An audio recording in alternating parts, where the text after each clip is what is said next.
Welcome, one and all, to the Neo Reality Entertainment Thoughts discussion, and I'm here today to talk about the next Thoughts video of New Japan Pro Wrestling. And then this week, we're talking about Zack Sabre Jr. versus Will Ospreay at the New Beginning of Sapporo. I'm pretty sure I pronounced that wrong. Night 2 for the Rev Pro British Heavyweight Championship. Bask in the IWGP IC title. So let's put this to the side right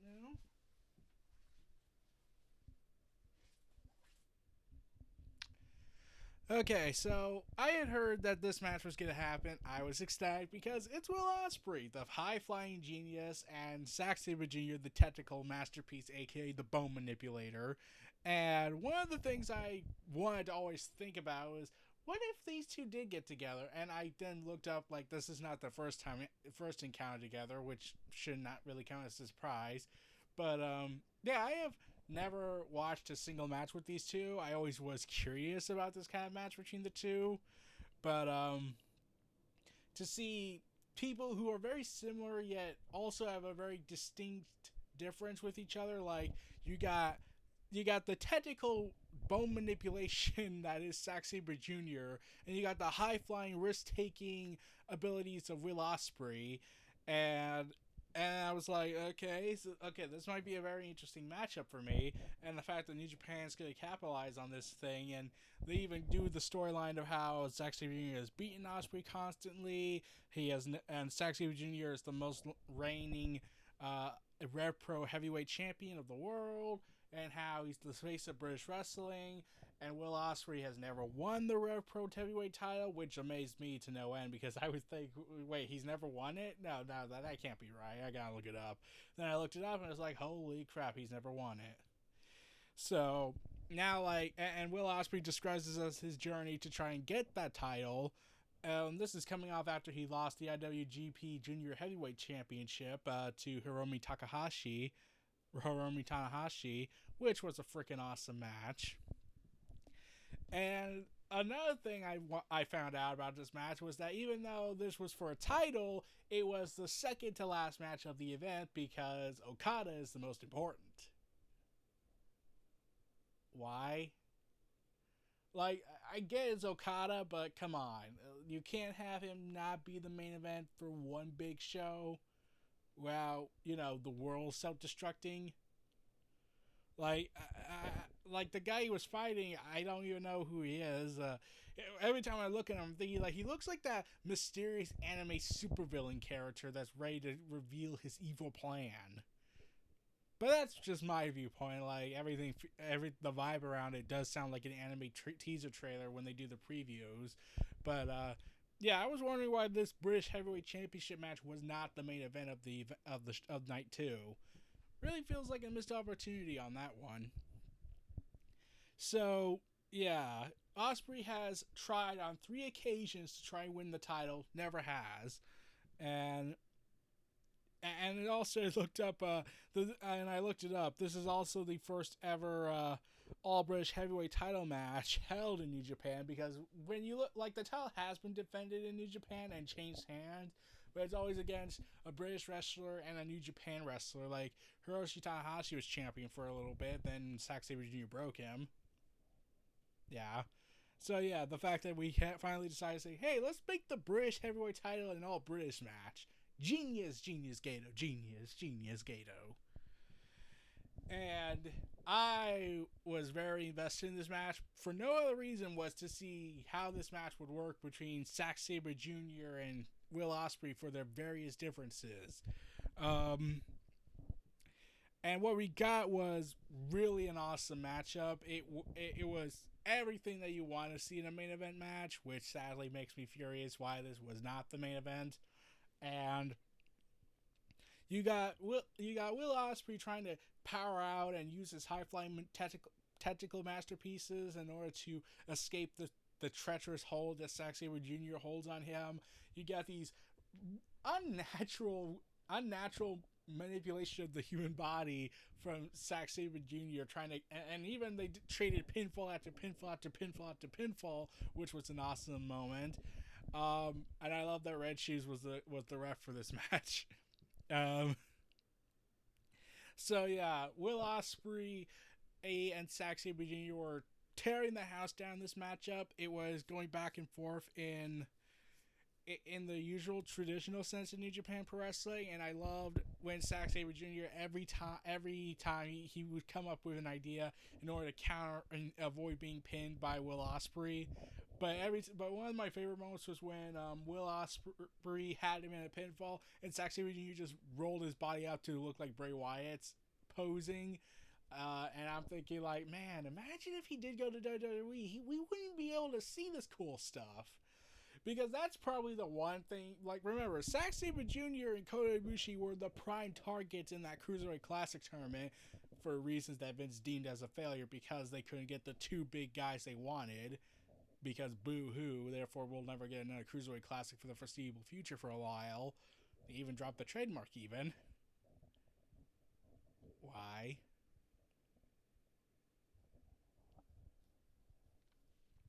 Anyways, so I'm watching this match and I'm thinking like, man, the only match I really wish we could have gotten was Zack Sabre Jr. and Daniel Bryan. Like, come on, New Japan and WWE, come up with an idea. How about this? You do this match and you have it at an AEW event. Like, how awesome would that be? The WWE of North America and the WWE, though, actually takes its wrestling more seriously and actually is prideful about being a wrestling company, of Japan, and having their two biggest stars going at it in an AEW ring. Oh, God. That would remind me of when ECW and WCW and WWE worked out a deal in order to get Mike Austin to drop the title to Taz, who Mike Austin was a WCW guy, Taz was a WWE guy, and they held it in ECW arena in the year 2000. That should say a lot. What was crazy back then. But yeah, also, but yeah, Zack Sabre Jr. going all crazed with and he's been a heel for a while, I believe.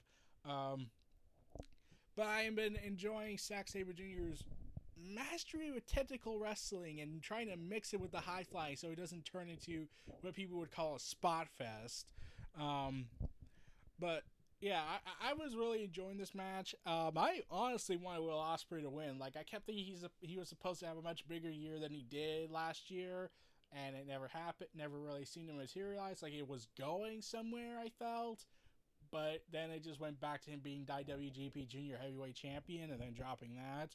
So I was like, I kind of want Will Ospreay to win the Rev Pro title, finally get it after trying to do so for 3 occasions and had a 7-year journey with it, like Naito when it came to the IWGP Heavyweight Championship and main eventing Wrestle Kingdom and winning. But yeah, I don't know if they'll ever do it, but like, and it would have been interesting in all their past matches together. Like, Zack Sabre Jr. did defeat Ospreay, but Ospreay could never beat him. That would have been a much bigger storyline because in fact, the only time they never interacted each other was 2018, which was a first because you had in 2015, 16, 17, a lot in 16, 2019 a little bit in tag team matches, and this is their first encounter for 2020. And I was, and like watching this match, I was like, man, I'm glad Zack Sabre Jr. didn't go to WWE. We probably would not have gotten such greatness out of him because WWE loves to water down the style of cruiserweight wrestling, and they took. And how long did it take for them to finally utilize it to its true potential? For the most part, was when Enzo Amore got fired. So that's saying a lot. So, and yeah, there were moments where it looked like he instantly re-energized, Will Ospreay did, and got back out and then collapsed. And then, the one thing that surprised me about this match, this might be ridiculous, but I'm kind of glad it didn't happen, was Will Ospreay did not do any of his crazy, I must go ahead and do something that might look like I'm trying to commit suicide, even though I'm really trying to not break my neck. Because, yeah, we all know the history of Will Ospreay when it comes to very dangerous bumps. Let's go with that. like his match with Marty Scurll. Yeah. So, anyways, back to this. So this match really should have been the main event of the New Beginning in Sapporo. Like, this had the high stakes. This had the match you wanted to see, not Okada versus Tachi, I think his name was, because there's no stakes involved in this. This is just my personal opinion and preference. I don't know how New Japan operates it in long term focus, but yeah, the fact that this wasn't the main event is kind of annoying. But Zack Sabre Jr. and Will Ospreay tore the house down. Kind of makes Okada's match insignificant. Like it's still a quality match, but it's not this match, from what I heard. And then we finally heard. Then I finally heard the storyline where they go ahead and have. And then they go ahead and have Zack Sabre Jr. win the matchup, and I was a little surprised by that. I was definitely thinking he was gonna lose the title, especially since I felt like he should have lost the title at Wrestle Kingdom. But yeah, I was amazed they didn't do that.